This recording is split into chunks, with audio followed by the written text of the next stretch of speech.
राधा वल्लभ श्री रघुवंशी वृंदावन श्री वंचन। हरे राम बनारस में गुलाब की पत्तियों को पीसकर गुलकंद बनाने का काम करता था। बनारस में उसकी गुलकंद दूर दूर तक मशहूर थी। उसके एक बेटा और एक बेटी थी। बेटी का नाम सुकन्या था।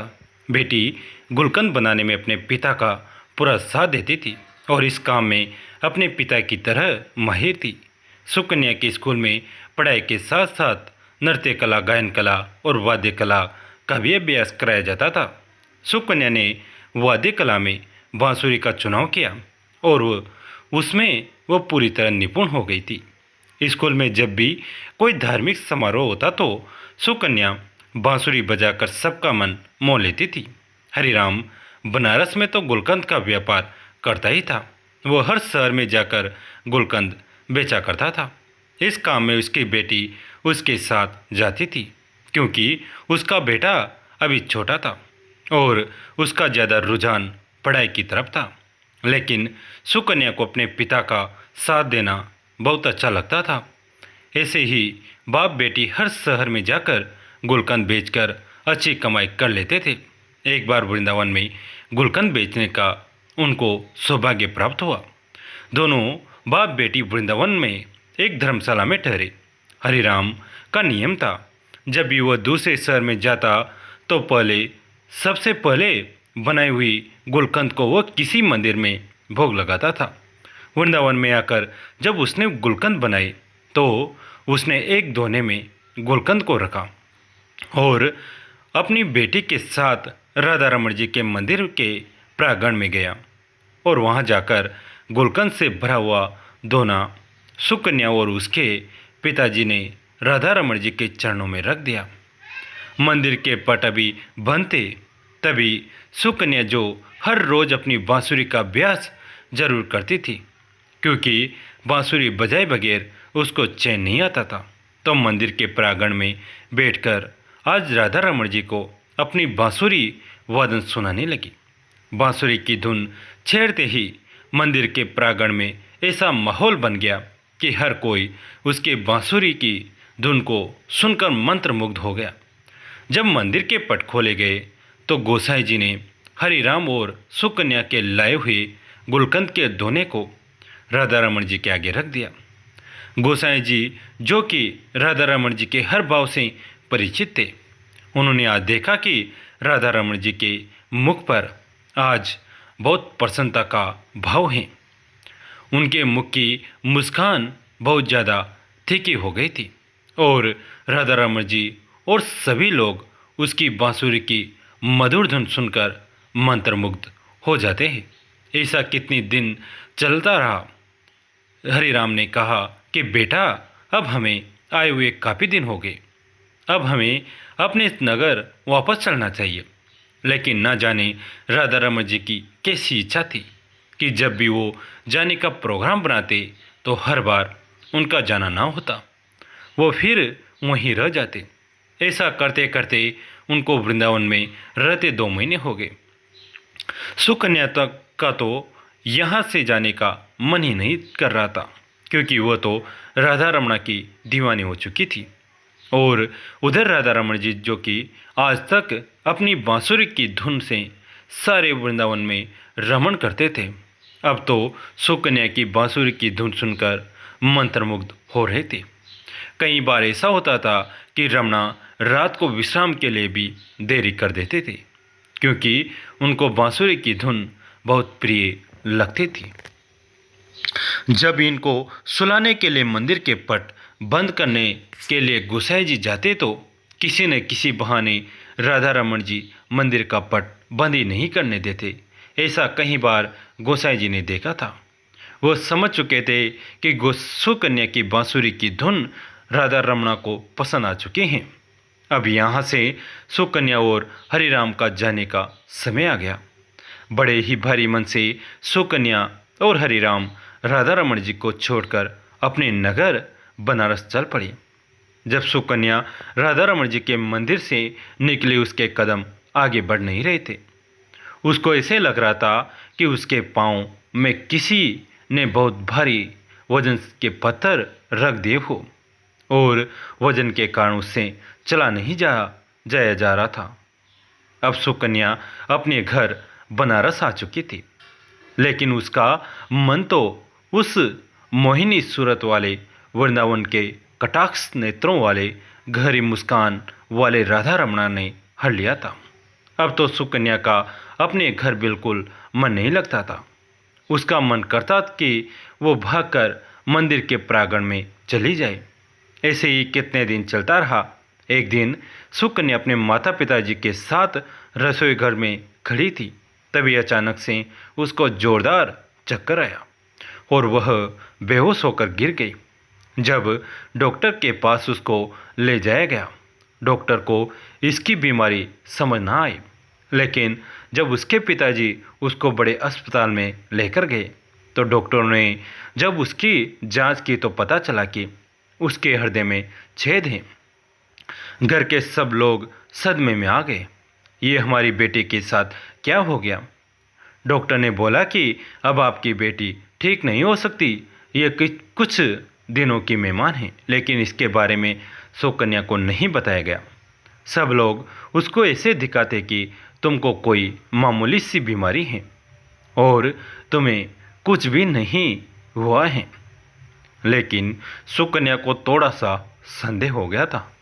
उसको कुछ ना कुछ बड़ी बीमारी हो गई है। तभी एक दिन सब लोग बाहर गए हुए थे और उसने अलमारी में से डॉक्टर की दी गई रिपोर्ट यानी एक्सरे देखी तो उसने देखा उसके हृदय में छेद है। लेकिन तभी उसको वहाँ उसके हृदय में एक आकृति दिखाई दी। जब उसने उसे देखा तो उसने देखा कि यह तो राधा रमण जी की आकृति है। सुकन्या यह देखकर हैरान हो गई। राधा रमण जी को मैं वहाँ नहीं छोड़ कर आई, बल्कि वो तो मेरे साथ मेरे हृदय में निवास कर रहे हैं। जब सब लोग घर आए तो सुकन्या ने ऐलान कर दिया कि वो आज रात को राधा रमण जी के पास जाएगी। लेकिन उसके पिताजी ने कहा कि बेटा, तुम्हारी तबीयत ठीक नहीं है, तुम वहाँ नहीं जा सकती। लेकिन सुकन्या ने तो ठान लिया कि वह वृंदावन जरूर जाएगी। ना जाने कब उसको मौत का बुलावा आ जाए। उसके पिताजी उसकी हट के आगे विवश हो गए और उसको लेकर वृंदावन के लिए चल पड़े। वृंदावन पहुंचकर वो दोनों सुबह सबसे पहले राधा रमण जी की मंदिर अपने हाथ से बने हुए गुलकंद को लेकर और बांसुरी लेकर मंदिर में प्रवेश करते हैं। मंदिर में आज एक अजीब तरह की खुशबू आ रही थी। सब गोसाई लोग हैरान हो गए कि आज ये मंदिर में कैसी खुशबू फैली हुई है। लेकिन जब उनका ध्यान सुकन्या की तरफ पड़ा तो सब गोसाई सुकन्या को देखकर बहुत प्रसन्न हो गए और कहने लगे, अरे बेटा, तुम कहाँ चली गई थी? जब से तू गई है हमारे तो राधा रमण जी की मुख की कांति फीकी पड़ गई हैं। लेकिन आज देखो उनकी मुस्कान कितनी गहरी है और आज तो तुम्हें देखकर उनकी दंतावली के भी दर्शन हो रहे हैं। अब जल्दी से तुम अपनी बांसुरी की धुन भी सुना दो ताकि और प्रसन्न हो जाए। तुम नहीं जानते कि तुम्हारे हाथों से बनी हुई गुलकंद राधा रमण जी को बहुत प्रिय थी। जब भी तुम गुलकंद का भोग लगाती थी, हम अपने हाथों से इनके मुख पर लगी गुलकंद को साफ करते थे। हमने तुम्हें कभी नहीं बताया यह तुम्हारी गुलकंद को रोज आरोगते थे। यह सुनकर सुकन्या का फीका पड़ा मुख अचानक से खिल उठा। लेकिन जब उनको गोसाई जी ने बोला कि आज तुम अपनी बांसुरी की धुन से राधा रमण जी को प्रसन्न कर दो, तभी वहाँ पर हरिराम ने आकर गोसाई जी को हाथ जोड़कर बड़ी विनम्रता से कहा कि मेरी बेटी अब बांसुरी नहीं बजा सकती क्योंकि इसके हृदय में छेद हैं। अगर ये बांसुरी बजाएगी तो यह जो बचे कुछ ही दिन हैं उससे पहले ही इसको कुछ हो जाएगा।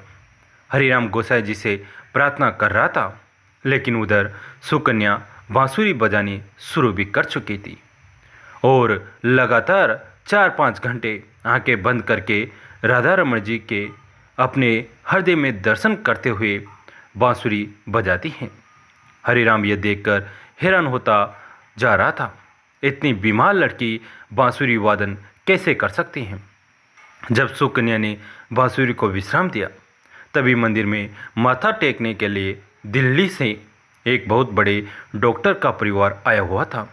उन्होंने गोसाई जी और हरिराम की सारी बातें सुन ली तो डॉक्टर ने बताया कि जिसको दिल की बीमारी या दिल में छेद होता है वह बांसुरी वादन नहीं कर सकता।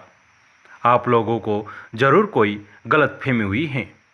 लेकिन हरिराम ने सौगन लेकर कहा कि नहीं, हम वहाँ पर सुकन्या का इलाज करवा रहे हैं और डॉक्टर ने बोला है ये कुछ दिनों की मेहमान है।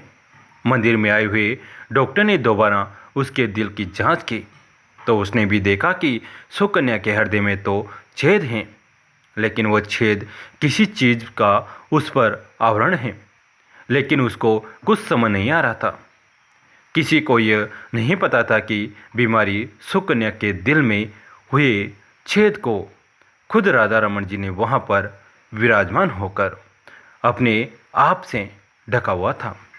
सुकन्या अपनी बीमारी से बिल्कुल बेपरवाह थी, क्योंकि उसके दिल के डॉक्टर राधा रमन जी उसके दिल का इलाज करने के लिए खुद उसके हृदय में वास कर रहे थे। ये बात सुकन्या और राधा रमन जी ही जानते थे। सुकन्या ने ऐलान कर दिया कि जब तक उसकी ज़िंदगी है तब तक वह राधा रमन जी को छोड़कर कहीं नहीं जाएगी।